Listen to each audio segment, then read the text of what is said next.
nana jin kwar TV kwam la dial teke pindu no lwanka liu teke ji do padan de ne ko de ko dor je ke je te pindu ti ka lwanko shine ko shikande liu dung do jin kujimanda nan dong de lat bechenu jin kwar ka kuji mandan ande ran lwakaje kuji responsibility ke lwang dana chuko da kami ke jan gwasama ka ti ka power matekaje chitaka lwang ma chuko da kami chichwang ni amnat roa jine ti bas dawri teka pinju kane diala to ti ni amdien gur kane we kane shanga shodu moy kalat goneji weko tele ko piu tele ko kwen tele ko sharata go tele ko dul gora tele ko dul wal na tele ko ka de ko pieten bloko moy ko ka dorme de ne cham jangno ko binne mat woylia di de treidame mat ko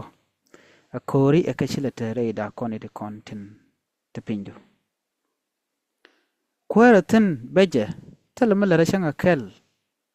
yena na shanga shode ka werka na shang tele mala lwangde la jugani jeno tele dor tele mbelwanglane ka jona jen ramadana gwi kana wangde wech cher karam kul te ka gat ti ka gat ku tien shankel na begatu jije kono baba gone kwan bujonga no tele dor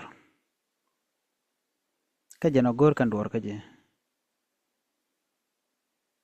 ti ka je ke gat kula kana tich ko nge kana no jen ti ka lwang no dere ka lwak ji kwala lar na me miti ka lwang mite ka jijin ramamo mite ka lwango shuje malar no telam de lwang kalani mitelam de lwang alane ngum shunga jen yamnat di ro do woje ka jogo no ana telam lwang alar ka ya ro woja brada dien bele benten me be lwang alar mo mite ka loy ko da na dere ka lwak alar ka kana menen no de gwan gan dere gorle de je pele no chejele ka de jien dere pem dere ko kap dere pem dere ko kap ko be gole be dor be je be gar ke be dor be ne cham be de kun me cham kana do sheka de jogo no cheka de ignore ke cheka de pal choch do de ka jogo no kon dial wana bana walet me ngeje no te dom de na let ka ja re nuere la neti di la kana la na mo la manana la kana let me dong te lo kun me de shang bran be jien bo gor bel ne wida dian ma bel be ko no ti baba cham je chen me wut be jien ngwado mo I'm very sorry ke wune ka gwana konte wal chicken te kel ka mana kon ke ka men ken rudien dial ke dinye lo ne la pur ne shang ka men ana mo jaka dor kon were ko be bech be shang be bech ne te konte dong la te budo te lo shawo ke ne la gok buga tere ko ken let kene ko ni de kon te yang re nuarin tam ka gok mishu guje ka kente ko tungwana ramu go ke le re nuare rianga ci dor de je ka kana cha te ka roal medit ke hok tungwan la hok tungwana kana tin ka le tax medit ke tol bu mudi la kam ka je ne to en me ke le a chiang ma ji haka duno bijin kuar ka kuji manana le de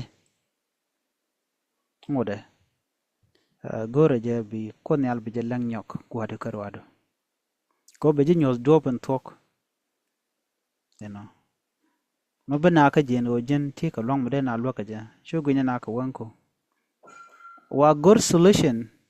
go duo bran de na de ka lwaka ja te ka let wande la long jin mi jira mi mala kwar te ka rol nuer manan ke lu cha tiang